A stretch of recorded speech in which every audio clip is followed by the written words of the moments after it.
Assalamualaikum warahmatullahi wabarakatuh.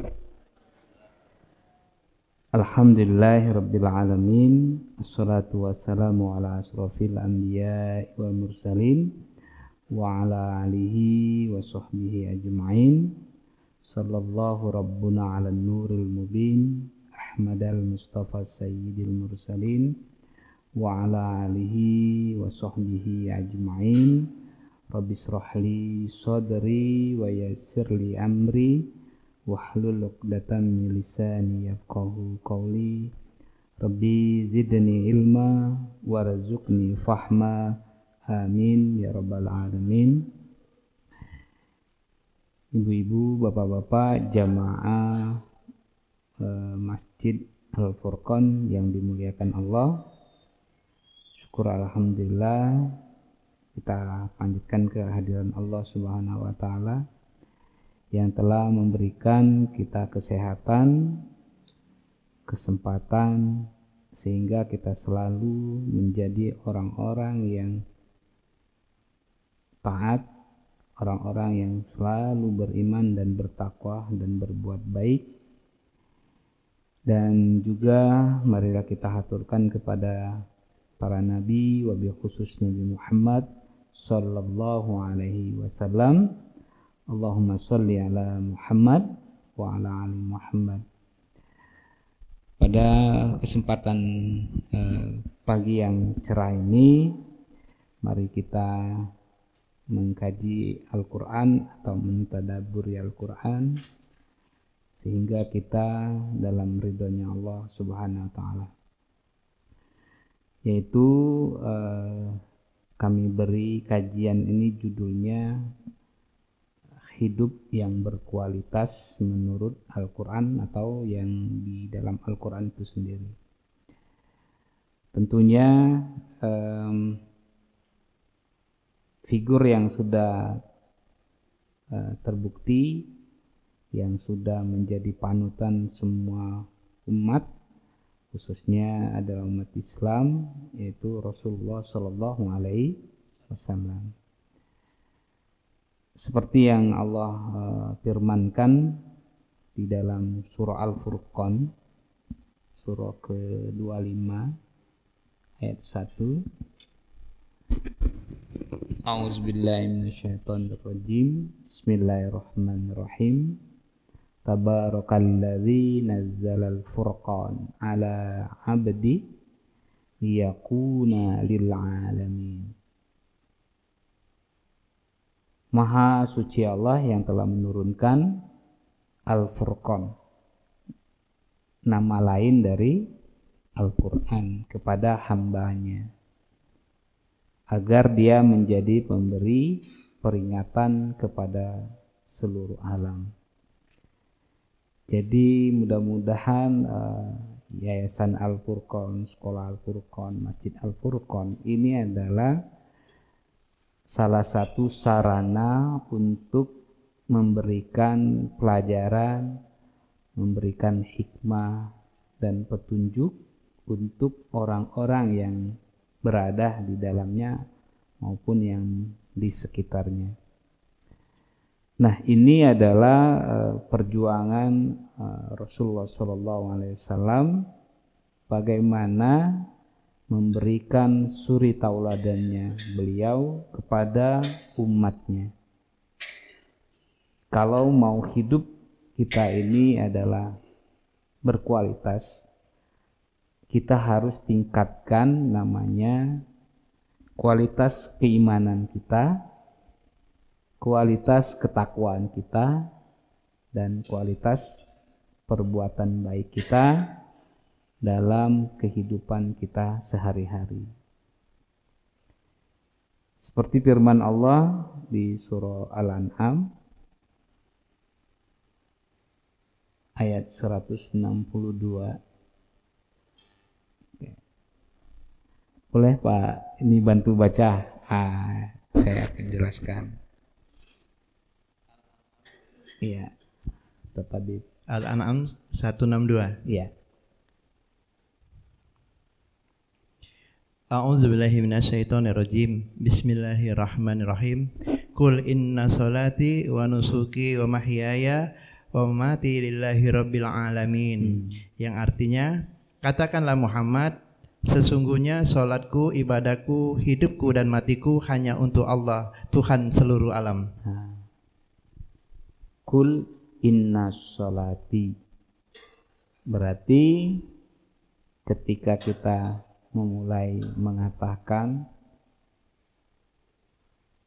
perjanjian, katakanlah kepada Allah bahwa kita mendirikan sholat,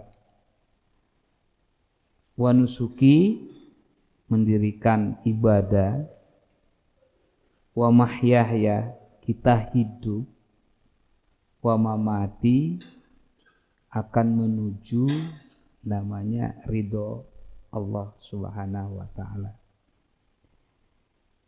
Nah, yang kita akan cari bagaimana dalam hidup, dalam sholat kita, dalam ibadah kita, dalam hidup kita akan menjelang kematian kita ini mendapatkan kualitas yang tertinggi.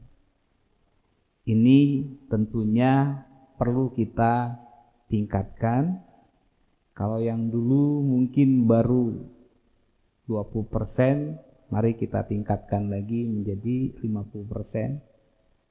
Dari 50% menjadi 70, dari 70 menjadi 90. Minimal kita di pertengahan tadi, karena ketika kita mengatakan bahwa hidup ini harus berkualitas, berarti keimanan ini harus ditingkatkan. Karena terkadang kita terlena dalam kehidupan dunia. Karena dunia ini rumusnya adalah tidak kekal atau berpisah. Kalau rumusnya akhirat, pasti kekal dan abadi. Artinya, siapapun orangnya, sehebat apapun, sekaya apapun, ketika masih di dunia, ini pasti kita akan berpisah. Oleh karena itu, perpisahan kita menuju akhirat, bukan perpisahan kita itu justru dunia ini adalah menjadi permainan, jadi sanda gurau kita. Akhirnya ketika kita menjelang kematian, maka kita menyesal. Ini yang harus kita hindari. Maka Allah memberikan pelajaran kepada manusia melalui nabinya, khususnya Nabi Muhammad SAW, yaitu bagaimana beribadah, bagaimana mencegah perbuatan keji, bagaimana hidup ini adalah berarti, bagaimana kematian kita ini menjadi landasan, menjadi contoh bagi orang-orang yang setelah kita. Ini yang harus kita tanamkan, yang kita canangkan. Nah, maka Rasulullah SAW menjadi suri tauladan mulai dari kehidupannya sampai beliau wafat pun, sampai sekarang menjadi contoh dunia. Oleh karena itu, apa yang dilakukan oleh Nabi sehingga nama beliau tetap selalu harum, tetap jadi panutan, menjadi contoh, tentunya kita harus lakukan. Kita lihat di dalam kehidupan Rasulullah, bagaimana cara melihatnya. Tentu ada namanya kitab Al-Quran dan As-Sunnah untuk menjalankan kehidupan ini menjadi kehidupan yang mulia. Itu yang harus kita lakukan. Diantaranya apa saja yang dilakukan oleh Nabi. Di Al-Furqan juga ayat 63.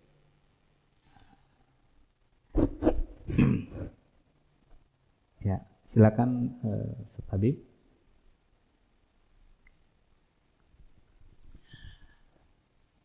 A'udzubillahi minasyaitonirrajim.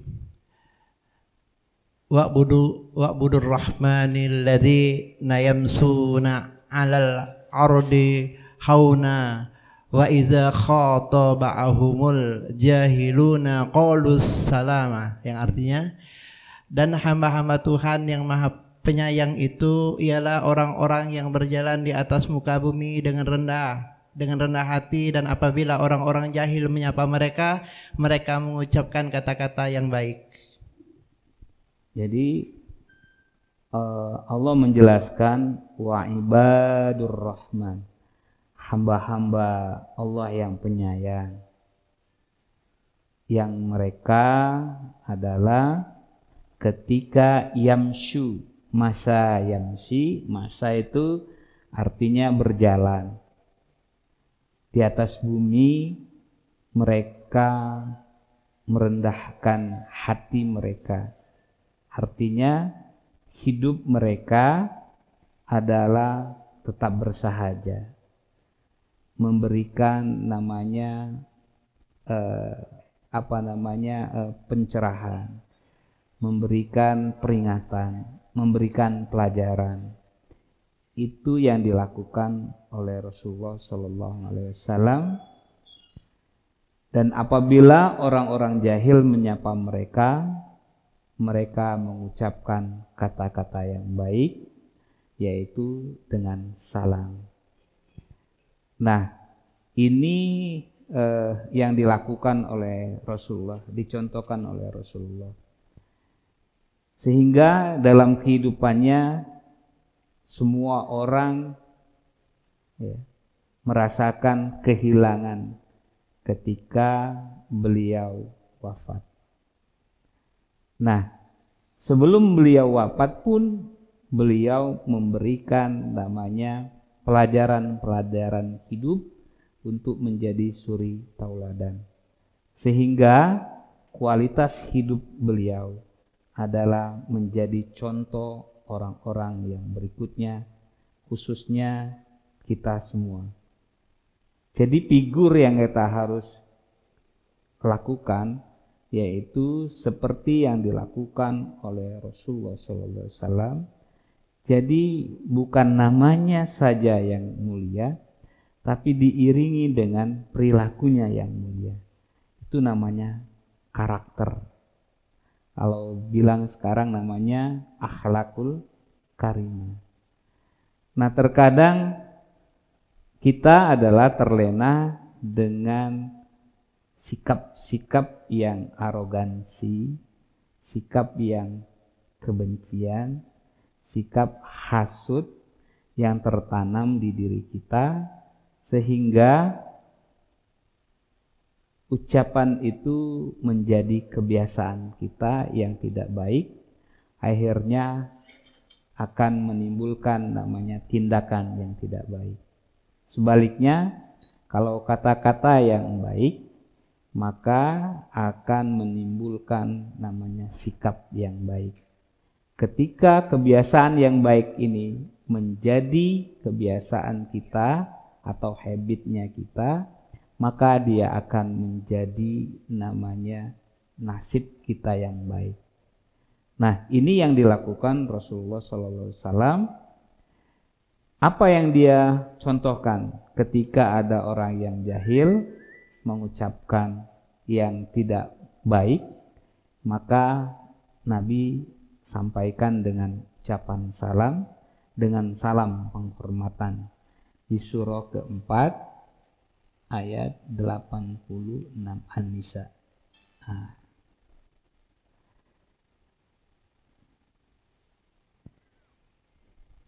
Silakan.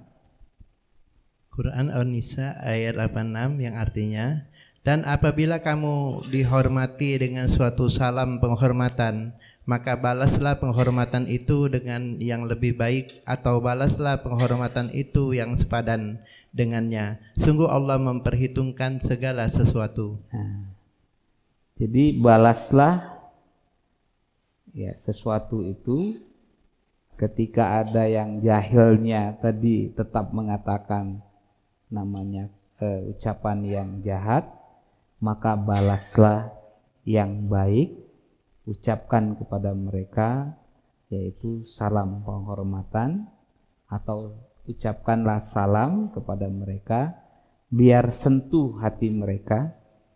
Terkadang hal ini sulit bagi kita, tapi dilakukan oleh Rasulullah.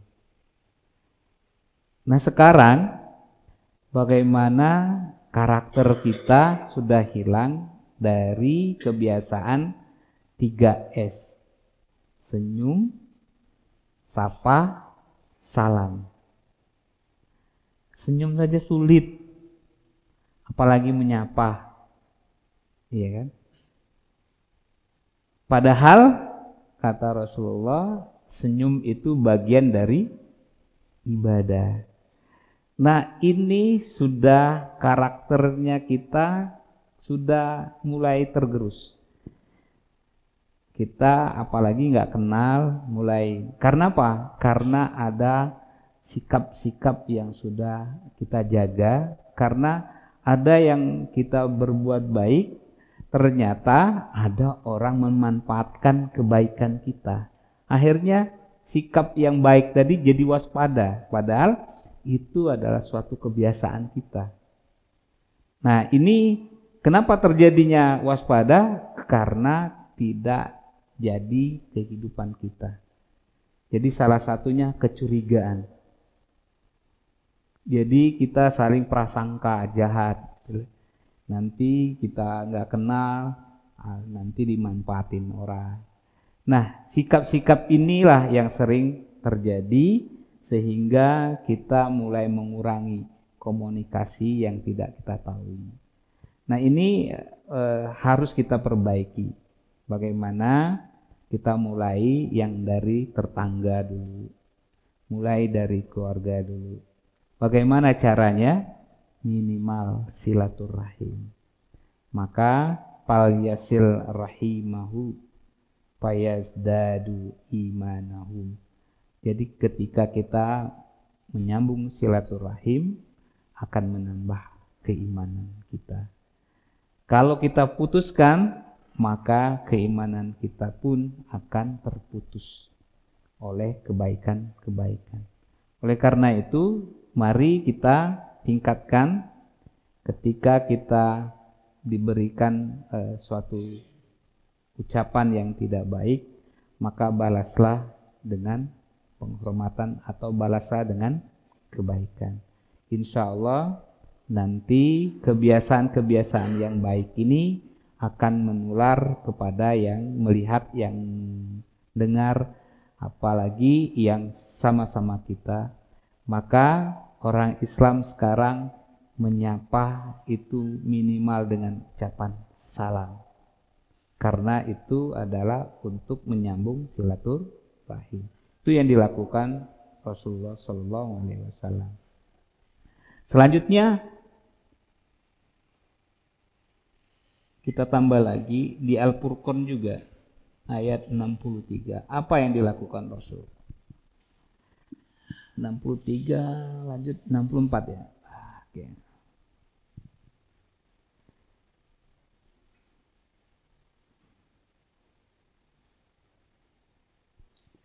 Quran surat 25 ayat 63-64 yang artinya, adapun hamba-hamba Tuhan yang Maha Pengasih itu adalah orang-orang yang berjalan di muka bumi dengan rendah hati, dan apabila orang-orang bodoh menyapa mereka dengan kata-kata yang menghina, mereka mengucapkan salam.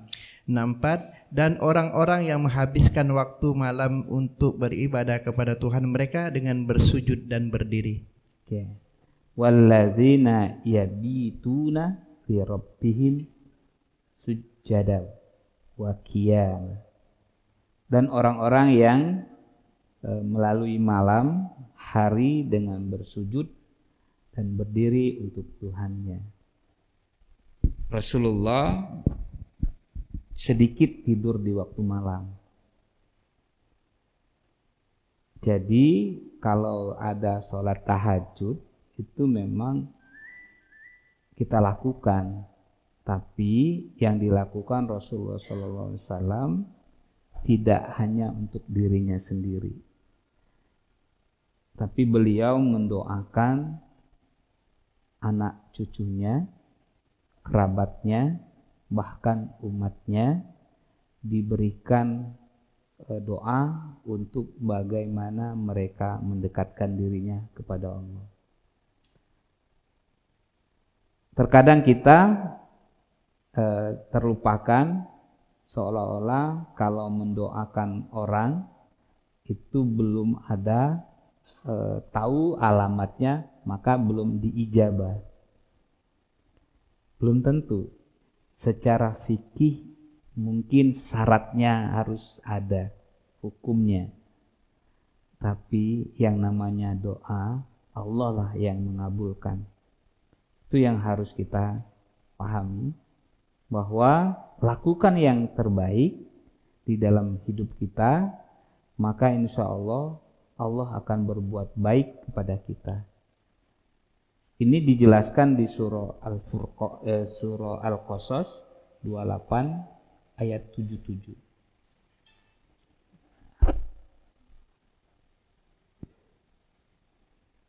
Ya.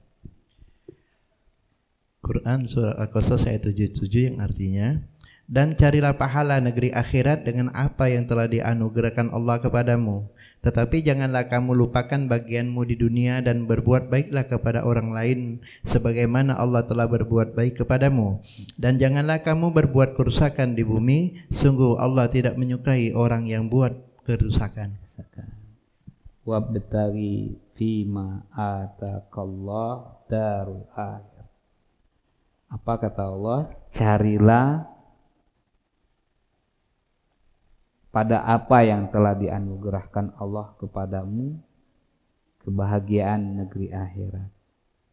Dan janganlah kamu melupakan bagianmu dari kenikmatan dunia. Berbuat baiklah kepada orang yang lain sebagaimana Allah telah berbuat baik kepadamu. Apa yang dilakukan Rasulullah? Jadi dia minimal tadi adalah dia bersujud di pada malam hari, terus mendirikan sholat. Beliau mendoakan dirinya, keluarganya, kerabatnya, sahabatnya, umatnya. Maka ada hadis yang bilang bahwa Nabi bengkak kakinya dan matanya juga bengkak karena memikirkan umatnya. Artinya apa? Yang ditangiskan Rasulullah adalah, ya Allah, jangan sampai umatku ini jauh dari Al-Quran, dari jalan yang lurus. Itu yang ditangisi oleh Rasulullah pada hadis itu. Jadi nangisnya Nabi adalah bukan sekedar menangis. Dia melihat bahwa jangan sampai umatnya ini jauh dari petunjuk Allah. Sehingga Nabi merasakan kesedihan itu yang mendalam ketika umatnya ini jauh dari Al-Quran. Dijelaskan di Al-Furqan ayat 30-nya.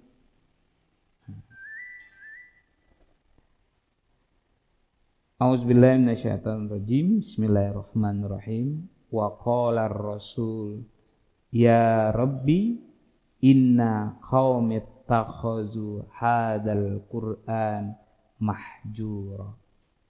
Berkata Rasul, ya Tuhanku, sesungguhnya kaumku menjadikan Al-Quran itu suatu yang tidak diacuhkan.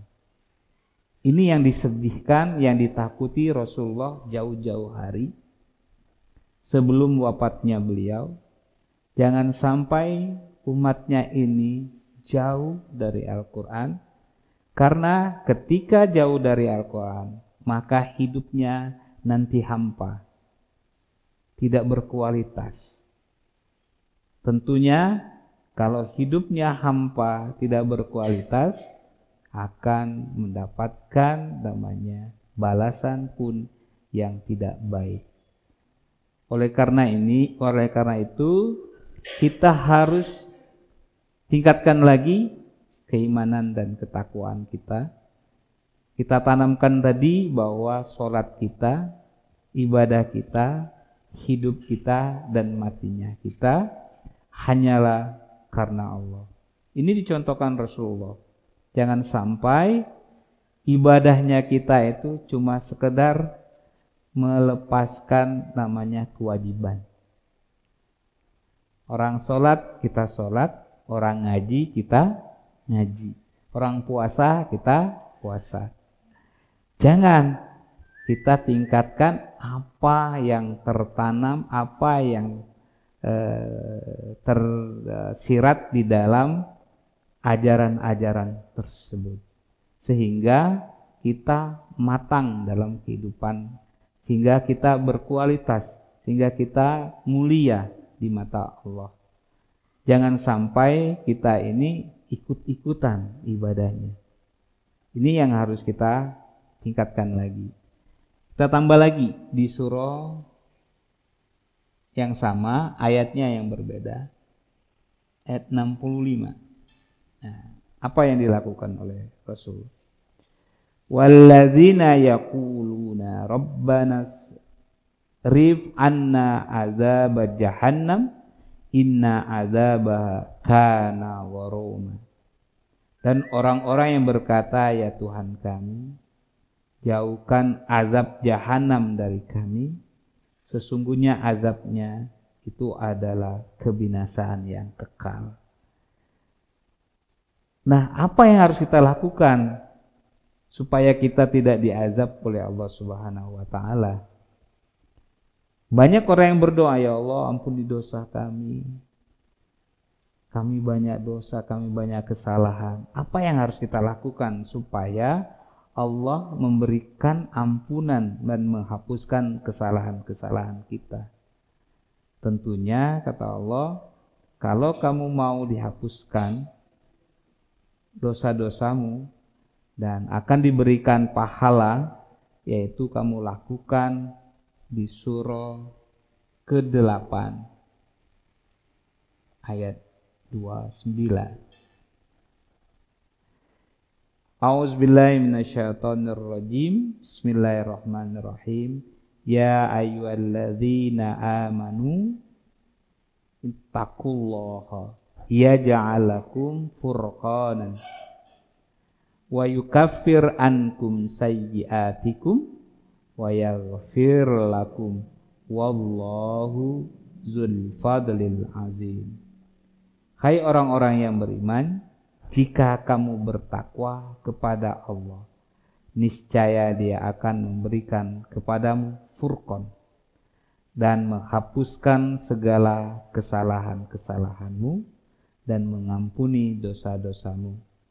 Dan Allah mempunyai karunia yang besar.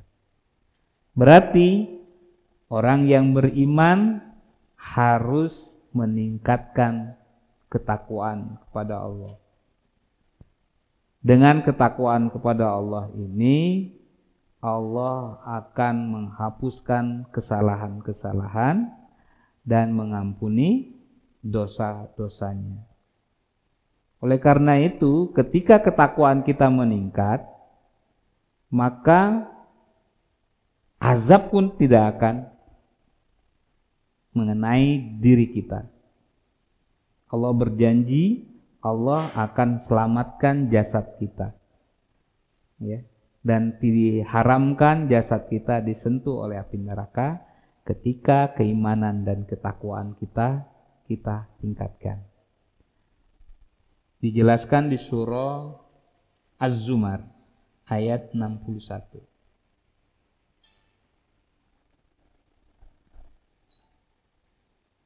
A'udzubillahi minasyaitonirrajim. Bismillahirrahmanirrahim. Wa yunajjillahu alladzina taqaw bima fazatihim la yamassuhumus su'a wa lahum yahzanun. Dan Allah menyelamatkan orang-orang yang bertakwa karena kemenangan mereka. Mereka tiada disentuh oleh azab neraka dan tidak pula mereka berduka cita.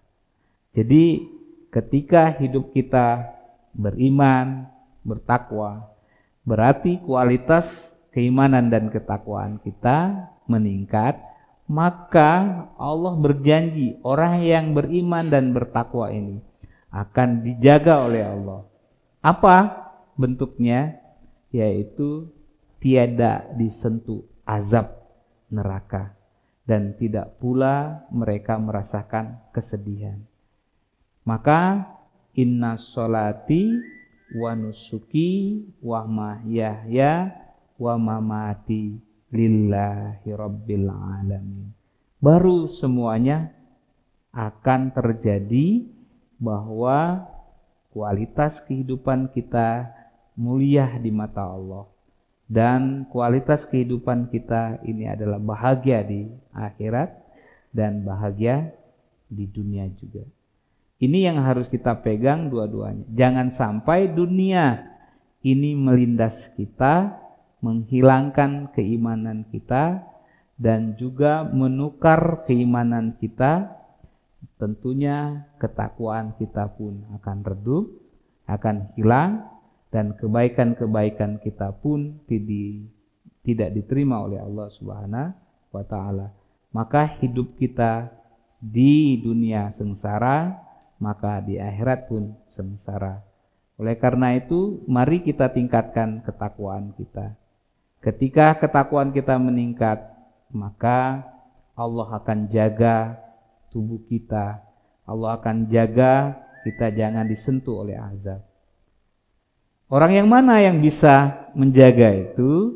Ketika kita paham bahwa rumus dunia adalah permainan. Jangan sampai kita terlena dalam dunia ini. Di surah ke-6 ayat 32. A'udzubillahi minasyaitonirrajim. Bismillahirrahmanirrahim. Wa mal hayatud dunya illa la'ibun wa lahwun walad darul akhiratu khairul lil ladzina yattaqun afala ta'qilun. Dan tidaklah kehidupan dunia ini selain dari main-main dan sanda gurau, dan sesungguhnya kampung akhirat itu lebih baik bagi orang-orang yang bertakwa. Maka tidakkah kamu memahaminya? Mulai kita memahami bahwa kita harus tahu ketika kita hidup akan mati. Maka ketika kita akan mati, apa yang harus kita bawa? Tentunya kebaikan. Karena dengan kebaikan-kebaikan juga akan menolong kita untuk menyelamatkan diri dari azab yang sangat pedih. Oleh karena itu Allah jelaskan juga di dalam surah Al-Furqan juga ayat 66.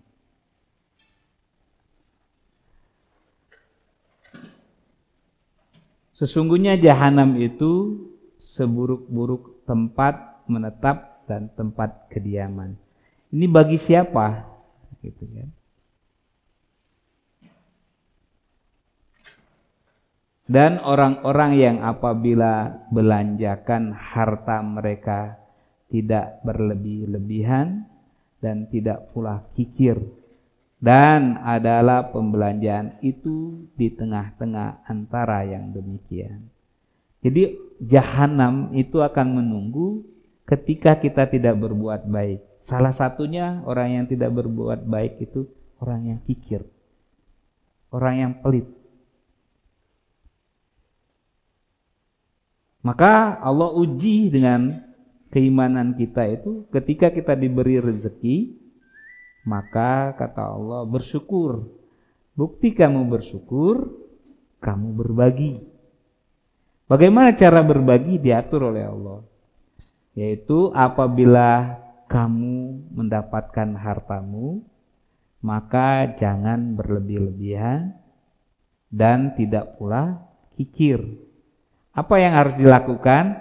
Belanjakan itu di tengah-tengah antara yang demikian, yaitu sedang-sedang saja. Ketika kita mendapatkan rezeki yang banyak, keluarkan yang banyak. Ketika kita sedikit, keluarkan yang sedikit sesudah keperluan kita. Kenapa? Karena ternyata yang membuat kita tidak berbuat baik ini adalah rasa takut yang dihantui oleh namanya setan yang terkutuk. Karena setan menakut-nakuti kita jangan sampai kita berbuat baik. Karena ketika kita berbuat baik, iman, takwa, berbuat baik, ini kita dijaga oleh Allah Subhanahu wa ta'ala. Jadi ketika kita sudah takwa, berbuat baik, maka kualitas kehidupan kita dijamin kebahagiaan di dunia, kebahagiaan di akhirat. Maka sekarang kita belajar, sering kita bersilaturahim. Kenapa kita harus silaturahim kepada orang yang lebih tua dari kita? Ada nasihat-nasihat di situ, nasihat kehidupan, nasihat ke akhirat. Ada juga tentang dunia, bagaimana menjalani hidup ini. Itu sudah kayaknya berbeda zamannya sekarang. Anak-anak muda sekarang sudah menjauhi tetua atau pepatah-pepatah orang tua. Maka kalau bahasa orang yang sudah lalu itu bilang, kalau mau wangi, duduklah tempat orang yang berjualan minyak wangi. Kalau mau rasanya adalah rasa durian, dekatlah orang yang menjual durian. Tapi jangan sampai kita duduk ya tempat yang wangi, tapi tetap perilaku kita nggak wangi. Artinya kita ambil yang salahnya saja. Contoh, misal dia kaya, kita harus lihat, jangan lihat hasilnya, prosesnya bagaimana. Tidak mudah, tidak semudah kita membalikan telapak tangan. Tentunya proses. Nah, dari proses inilah sekarang anak-anak muda itu sulit menerima proses itu karena dia pengennya instan. Ya. Nah, ini terkadang tertipu. Akhirnya dia bilang orang lama itu orang kuno, orang yang tidak canggih, tidak mengenal teknologi. Benar, tapi tidak semua yang canggih, yang berteknologi itu jauh lebih baik dengan yang sudah dialami sebelumnya. Itu yang harus kita ingatkan. Kalau kita lihat misalnya kehidupan Rasulullah SAW bagaimana dengan perjalanannya, yaitu berjuang. Misal tidak ada namanya kendaraan kecuali namanya onta. Kalau kita bilang itu adalah kuno, tidak, justru perjalanan dia untuk singgah di dalam perjalanan berdakwah itulah dia untuk menyambung silaturahim. Tapi kalau kita pakai kendaraan yang cepat, maka terlewatlah namanya untuk silaturahim. Karena kita mengejar kecepatannya. Nah ini, maka terkadang orang bisnis itu bilang bahwa waktu adalah uang. Akhirnya mereka dikejar waktu. Yang bagus yang mana Pak? Kita bisa mengatur waktu. Nah itu, maka kebaikan-kebaikan ini yang harus kita tingkatkan. Jangan sampai rasa takut kita yang mendalam, yang mempengaruhi jiwa kita, sehingga menurunkan kualitas keimanan, kualitas ketakwaan, kualitas kebaikan kita. Jadi salah satunya adalah orang yang kikir ini adalah ditakut-takuti oleh namanya setan. Kita buka di surah Al-Baqarah ayat 268. Nah, salah.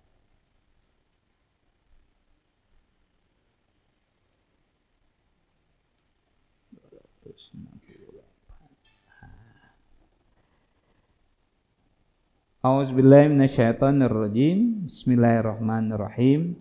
Asy-syaitanu yu'iddukumul faqra wa ya'murukum bil fahsya wallahu yu'addikum maghfiratum minhu wa fadla wallahu wasi'un alim. Syaitan itu menjanjikan menakut-nakuti kamu dengan kemiskinan. Jadi syaitan sudah menakut-nakuti kita dengan kemiskinan. Kalau kita berbagi, kamu miskin. Kalau kamu banyak mengeluarkan, kamu miskin.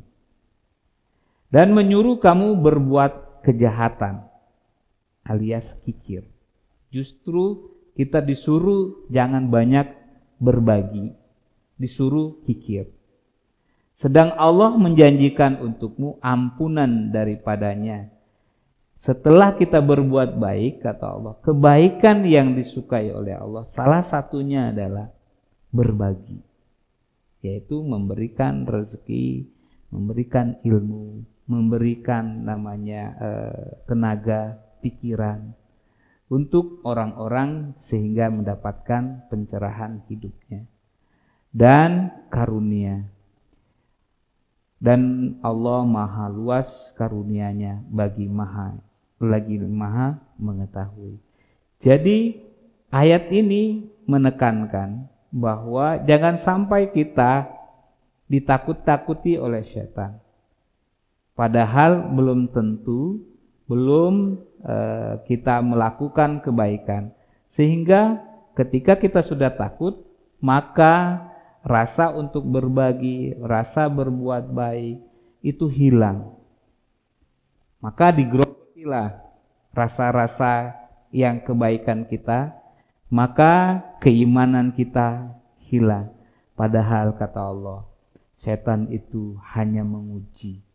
Setan itu hanyalah untuk memberikan, ketika kamu yakin bahwa adanya Allah, maka Allah akan melindungimu. Apa yang harus kita lakukan kalau kita ditakuti? Minimal membaca ta'awuz. A'udzubillahi minasyaitonirrajim. Ya Allah, lindungi aku dari godaan-godaan bisikan dari hati, pikiran, dan penglihatan saya, yaitu yang godaan-godaan ini belum tentu adalah orang yang kamu tidak ridhoi. Oleh karena itu, ya Allah, lindungi kami.